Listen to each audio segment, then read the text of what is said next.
Assalamualaikum warahmatullahi wabarakatuh. Perkenalkan, nama saya Diatri Ismayanti dengan nomor induk mahasiswa A1D521005.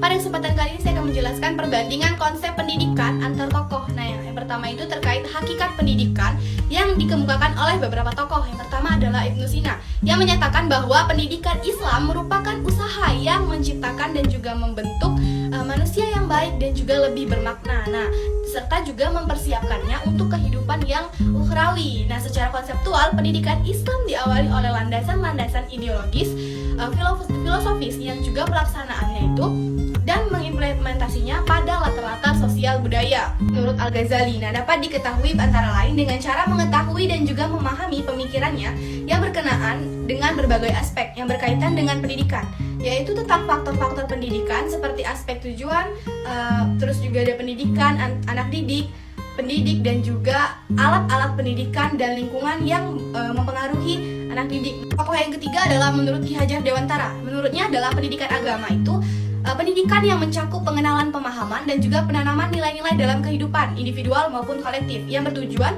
untuk optimalisasi sebagai potensi yang dia miliki, seperti manusia yang mengaktualisasinya itu dengan cara mencerminkan harkat dan juga martabat sebagai makhluk Tuhan. Haji Hashim Asy'ari. Nah, menurutnya konsep pendidikan itu mengutip di dalam Al-Quran, hadis, dan juga pendapat para ulama bahwa hal itu dimaksudkan agar pembaca dapat langsung menangkap makna tanpa harus dijelaskan dengan bahasa beliau sendiri. Nah, namun demikian pemikiran Ki Haji Hashim Asy'ari ini juga dapat dilihat dan juga dianalisis dari pilihan ayat Al-Quran, hadis, dan pendapat ulama yang digunakannya. Nah, selanjutnya menurut Ahmad Dahlan, yaitu Islam mengajarkan mengenai kesempurnaan budi, yaitu sikap memahami tentang sifat baik dan juga buruk, benar salah, bahagia menderita, dan sebagainya. Nah, sehingga bertindak sesuai pengertian tersebut. Nah, kondisi ini dapat dicapai dengan pemikiran yang kritis, kreatif, dan juga bebas, sehingga diperoleh dari proses pembelajaran.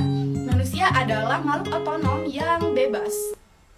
Menurut Paulo Freire, yaitu seorang tokoh yang praktisi pendidikan. Nah, menurutnya juga menekankan pada pentingnya kesadaran dan juga penyadaran dalam pendidikan untuk membentuk manusia sejati yang seutuhnya. Nah, kesadaran bukanlah sekedar alat, akan tetapi juga sebagai tujuan pendidikan itu sendiri. Nah, kesadaran untuk melihat dunia sebagai perantara, karena manusia adalah makhluk yang sadar akan ketidaksempurnaannya dan sekaligus usaha untuk menjadi lebih manusiawi. Nah, selanjutnya menurut Ibnu Khaldun menganggap bahwasan hakikat pendidikan itu merupakan eksistensi manusia. Nah, jadi Ibnu Khaldun ini juga berpendapat bahwa pendidikan itu berusaha untuk melahirkan masyarakat yang berbudaya serta berusaha untuk melestarikan eksistensi masyarakat yang akan mendatang gitu.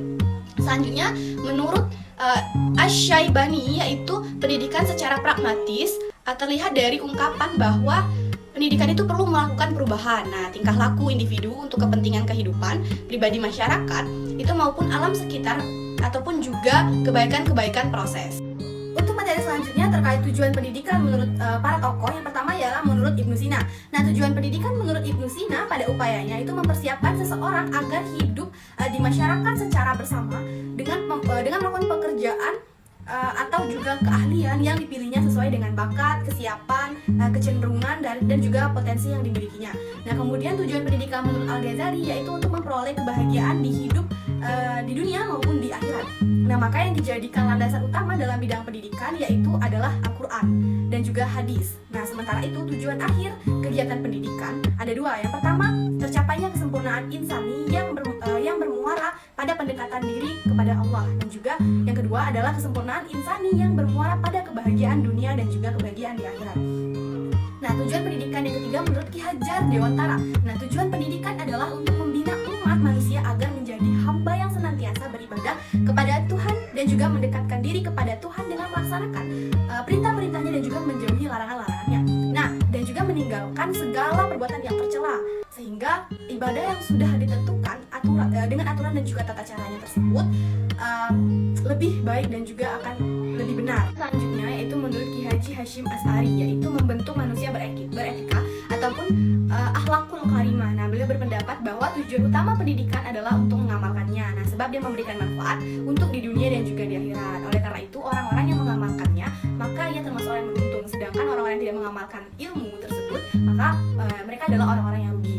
Selanjutnya adalah menurut Ahmad Dahlan, yaitu tujuan pendidikan adalah pembentukan sebuah satuan sosial mandiri bagi penyelamatan dunia sebagai realisasi agama Islami dalam kehidupan masyarakat dan juga berbangsa bernegara. Nah, melalui pendidikan, Ki Haji Ahmad Dahlan juga berusaha memancang dan juga merancang sebuah kesatuan kemanusiaan dalam perkembangan ilmu pengetahuan yang berdasarkan pada Al-Quran dan juga hadis. Nah, usaha ini bertujuan untuk menciptakan manusia atau juga peserta didik yang memiliki keteguhan iman dan juga berakhlakul karimah dan serta menguasai berbagai ilmu pengetahuan umum. Selanjutnya, menurut Paulo Freire, dalam education as the practice is freedom in education for critical consciousness. Nah, Freire mengatakan bahwa pendidikan pada tataran ini itu merupakan proses kemerdekaan, bukan peninjakan. Nah, jadi pendidikan itu harus menjadi aksi dan juga refleksi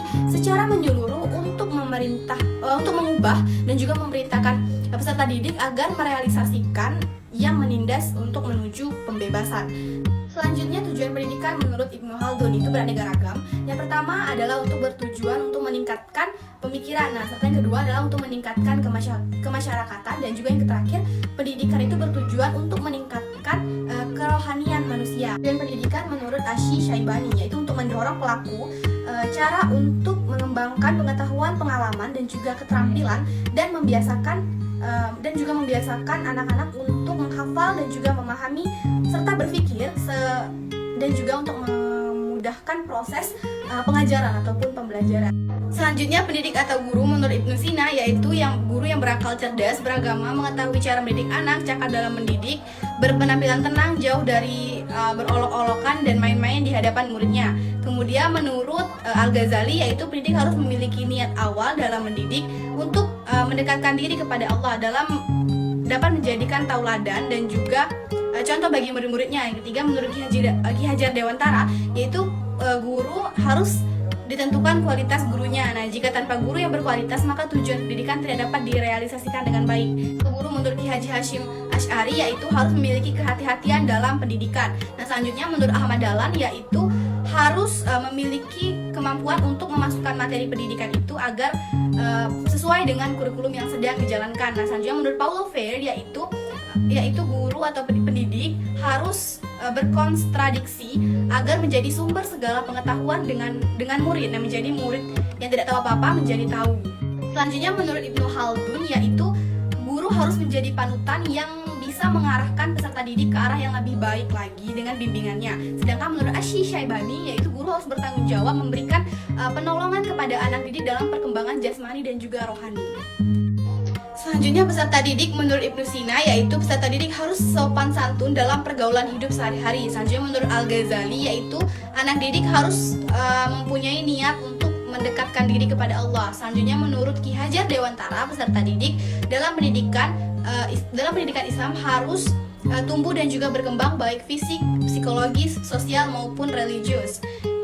Kemudian menurut Ki Haji Hasyim Asy'ari yaitu peserta didik harus memiliki anggapan bahwa pendidik adalah orang yang memiliki kelebihan. Menurut Ahmad Dahlan yaitu peserta didik sebagai sosial budaya. Nah, selanjutnya Paulo Freire bahwa pendekatan pendidikan seperti ini tidak memberikan hubungan yang berarti dengan realistis peserta didik. Nah, justru mendorong pembelajaran pasif melalui kemampuan menghafal. Nah, sedangkan menurut Ibnu Khaldun yaitu memandang peserta didik sebagai subjek didik bukan sebagai objek didik. Nah, selanjutnya terakhir menurut Asy Syaibani yaitu peserta didik adalah makhluk Allah yang terdiri dari aspek jasmani dan rohani yang belum mencapai taraf kematangan baik psikologinya. Materi selanjutnya adalah kurikulum.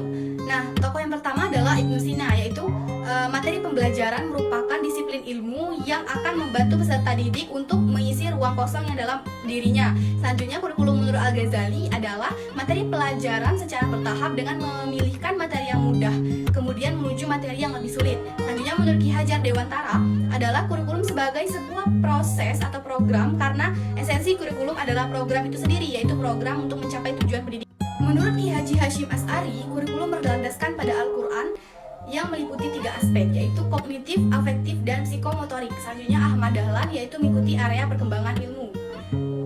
Kurikulum menurut Paulo Freire yaitu kurikulum yang diusulkan pada pendidikan yang membebaskan. Nah, menurut Ibnu Khaldun yaitu kurikulum terdapat dua bagian, yaitu intrinsik dan juga ekstrinsik. Nah, yang terakhir Asy-Syaibani, yaitu kurikulum yang satu jalan terang yang dilalui oleh lembaga pendidikan maupun pendidik untuk mengembangkan potensi keterampilan. Materi selanjutnya adalah metode pembelajaran. Yang pertama menurut Ibnu Sina ialah metode talqin, demonstrasi, pembiasaan dan teladan, diskusi, magang, dan penugasan metode secara adalah dan juga hukuman. Selanjutnya menurut Al-Ghazali yaitu metode lingkungan pendidikan terdiri dari 3 bagian, yakni lingkungan keluarga, lingkungan sekolah, dan lingkungan masyarakat.